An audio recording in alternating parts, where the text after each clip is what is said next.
कि या अल्लाह या रहमान या करीम या रहीम या अल्लाह या रहमान या जन्नत में जाएगा कि नीचे आकर जन्नत में जाएगा, ये बताइए भैया। कुर्सी पर बैठ कर जन्नत में जाना है या नीचे से सीधे हवाई जहाज में जाना, ये बताइए ना।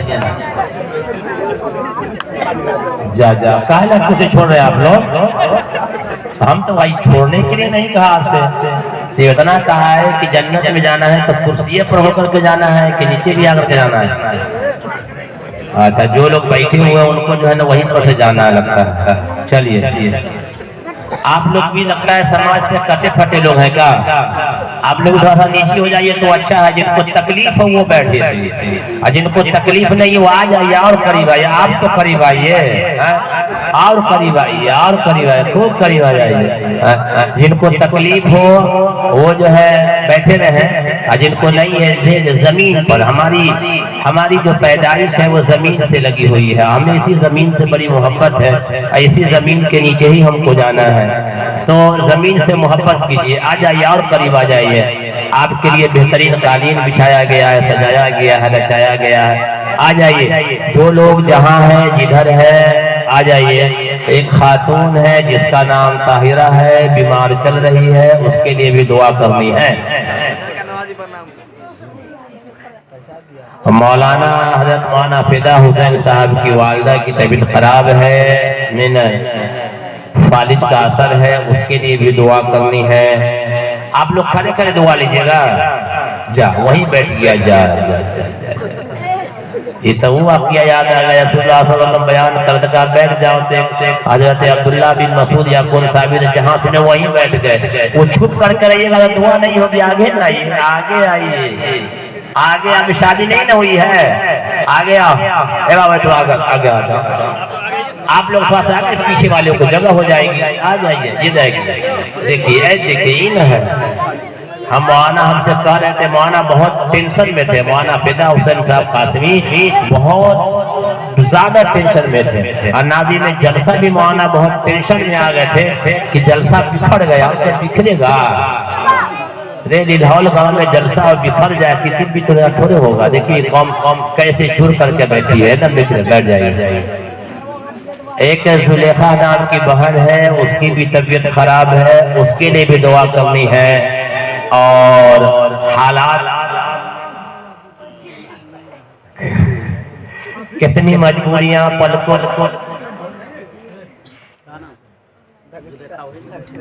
कितनी मजबूरियां पलकों में छुपा लेते हैं हम, कितनी मजबूरियां पलकों में छुपा लेते हैं हम कहाँ रोते हैं, हालात रुला देता है।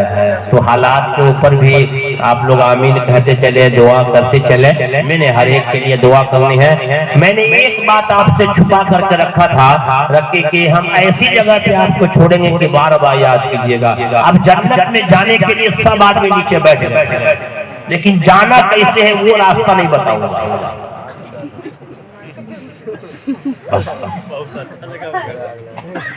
जन्नत में जाने के लिए तो हर आदमी बैठ गए हैं, लेकिन जाना कैसे है वो तो रास्ता मालूम हुआ ना भाई। पैदल जाना है या साइकिल से जाना है या ट्रेन से जाना है या हवाई जहाज से जाना है। आप लोगों के जहन में जन्नत में कैसे जाना, हवाई जहाज से जाइएगा या ट्रेन से जाइएगा? बोलिए, वैसी फैसला आज होगा। जा हम तक कहते हैं अल्लाह ताला सुपर स्टार हवाई जहाज से चले जाए, जो 1 घंटा को पौने घंटे में हम 10 मिनट में पहुंच जाए वहां जल्दी से। जन्नत न देखे तो क्या देखा। बहरहाल मैं जन्नत में जाने की पांच बात में से 4 बात बता करके एक बात रोक लूंगा, वहां तक आपको पहुंचा देता हूं। बाकी का माना लोग करेंगे, आप हमको याद कीजिएगा। 5 बात है जन्नत में जाने की, उसमें से 4 बात मैं बता दूंगा। जन्नत के गेट तक आपको मैं ले जाता हूँ, वहीं तक हमारी एंट्री है भाई। इससे आगे तो हम खुद मोहताज है, आप लोगों के तुम कहीं चले जाएंगे। वहां तक चले जाने की तक हम बता देते। 4 काम जरूर कीजिएगा जन्नत में जाने के लिए। पहला काम यह है कि हर आदमी नमाज पढ़े। पहला काम नमाज से पहले एक काम यह है कि पाक और साफ रहिए। किस हालत में मौत आएगी नहीं आएगी नहीं मालूम, कम से कम पाक और साफ हमेशा रहिए। खास करके ये नौजवान लड़का सब जो चैन वाला पैंट पहनता है, खड़े खड़े पेशाब करता है, वो सबको खास के कहते हैं कि भाई पाक और साफ रहो, एकदम पाक और साफ रहिए। एक काम यह है कि जन्नत में जाना है तो नमाज की पाबंदी कीजिए। किसी भी हाल में, जिस हाल में हो, जहां भी हो, आप नमाज पढ़ें। खेत में है वहीं पर रुमाल बिछा करके आरी पे नमाज पढ़ लीजिए, बिजनेस की जगह पे है वहीं पे नमाज पढ़िए, दुकान में है वहीं पढ़ लीजिए, टाइम मिले मस्जिद में पढ़िए, ना टाइम मिले घरे पढ़िए, लेकिन नमाज का एक काम, नमाज पढ़िए। दूसरा काम यह है कि झूठ नहीं बोलिए, किसी भी हाल में झूठ नहीं बोलिए, कुछ भी हो जाए। अस्सिद्क़ युंजी वल किज़्ब युहलिक, सच हमेशा निजात दिलाता है और झूठ इंसान को हमेशा हिलाक करता है। सच बोलिए और अपने शर्मिगाह की हिफाजत कीजिए। हाँ, अपने शर्मिगाह की हिफाजत कीजिए और अपने आंख की हिफाजत कीजिए। कान को गलत सुनने से कान को बचाइए, जुबान की हिफाजत कीजिए। दो चीज की हिफाजत कर लीजिएगा। रसूलुल्लाह सल्लल्लाहु अलैहि वसल्लम ने जन्नत की गारंटी लिया कि जो आदमी मर्द औरत अपने जुबान की, अपने शर्मिगाह की हिफाजत कर लिया, कंट्रोल कर लिया, जन्नत की गारंटी रसूलुल्लाह सल्लल्लाहु अलैहि वसल्लम लेते हैं। नमाज पढ़िए, जुबान को सही जगह इस्तेमाल कीजिए, कान सही जगह इस्तेमाल कीजिए, कुरान की तिलावत कीजिए, झूठ मत बोलिए, हराम काम से बचिए और हराम माल से बचिए। समाज में एक बुराई आ गई है, समो वाला लॉ, औरतों वाला लॉ आ गया है, ग्रुप वाला बहुत ज्यादा, हर गांव में, हर गांव में, हर गांव में घर छुटा होगा, आदमी नहीं छुटा है।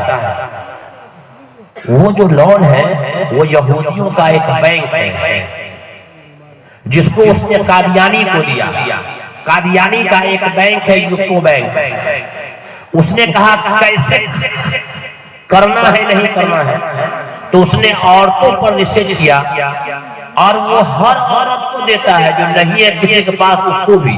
हालांकि लोन का सिस्टम ये है कि जिसका रोजगार हो, बिजनेस हो, उसको दे जाए कि अदा किया जाए, लेकिन वो ऐसी औरत को भी देता है जिसके पास कुछ आमदनी नहीं है। वो अदा कहाँ करेगी? 15 दिन पर उसको अदा करना है, और अदा कहाँ से करेगी? नहीं है तो फिर उसका बैंक का जो मैनेजर है और बैंक का जो चपरासी है, वो आदमी, वो औरत अपनी इज्जत को बचाने के लिए अपने आप को उसके हवाले कर देता है।